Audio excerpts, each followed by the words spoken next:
Good morning, students. Today we are going to start with a new chapter of our computer subject, that is chapter number 3, parts of a computer. Now, in the previous chapter you read about the different things that a computer can do. Now, let's learn about the various parts of a computer. Now, there are four main parts. A computer has four main parts, that is monitor, CPU, keyboard and mouse.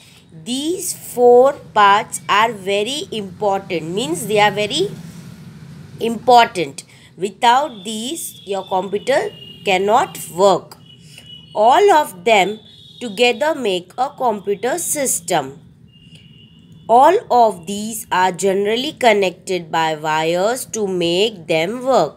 Let us study these parts one by one. Now, this is monitor.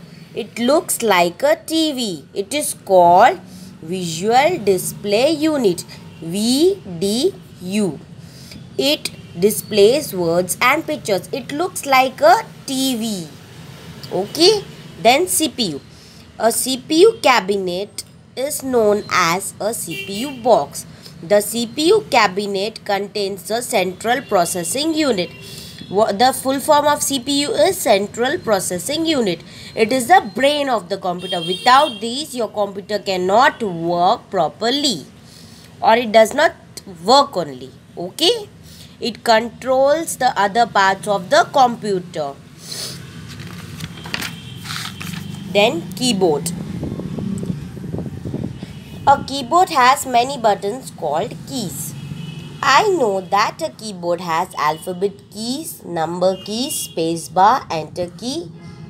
Okay, now this is the keyboard. With this we type, and without this we cannot type.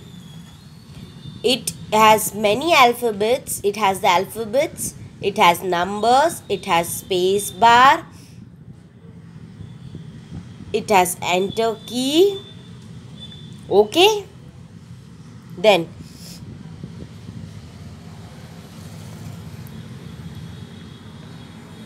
let's move on towards the mouse. A mouse is a pointing device. Without mouse, you cannot move your arrows. If you want to open any of the if we want to open any of the application, it won't be open. Okay.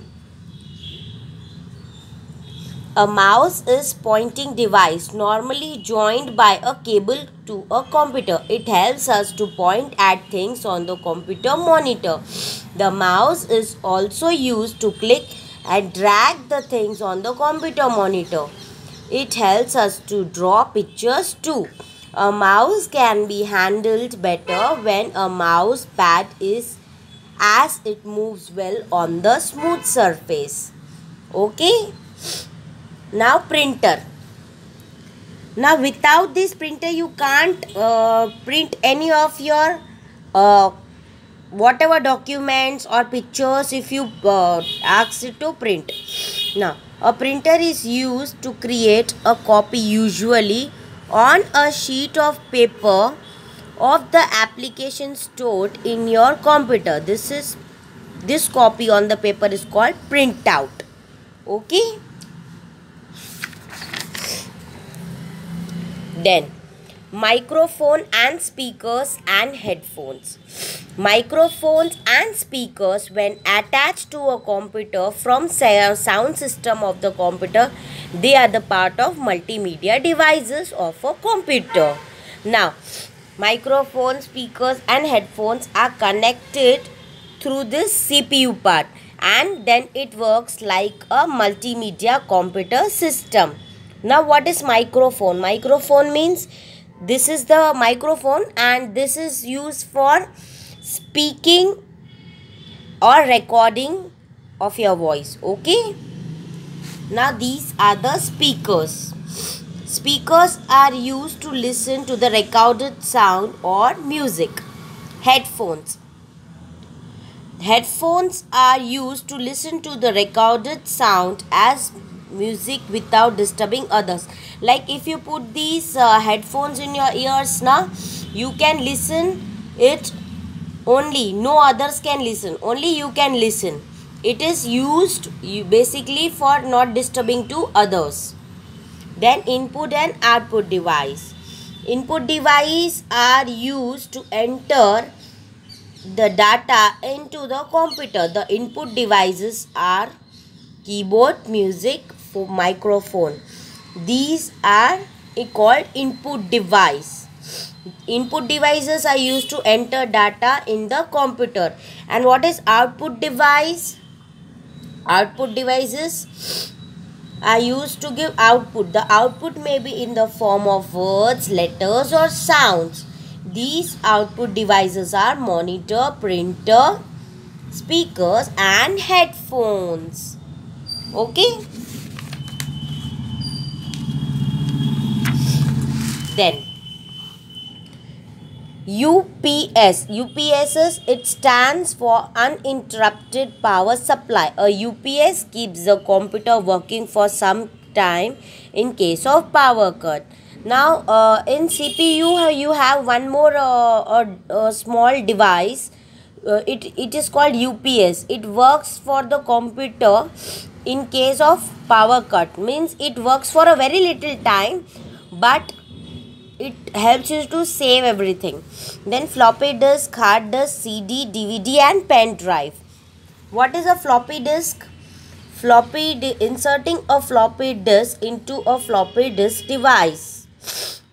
Then hard disk. A hard disk is like a box. It is fixed inside the CPU cabinet. When you save a file on the computer, it is saved on the hard disk. If you save anything, it is saved in the hard disk. Okay. Then CD.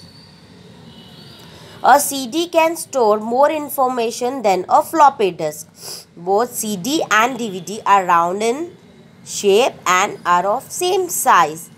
DVD stores more information than CD. Okay. Then a pen drive. A pen drive is called flash drive. It helps you to store and carry the data with you. You know, it is very small and you can carry it anywhere. Okay. So now this is our chapter number 3 and rest exercise part and everything. I will put the PDF of it so that you can easily complete it. Okay.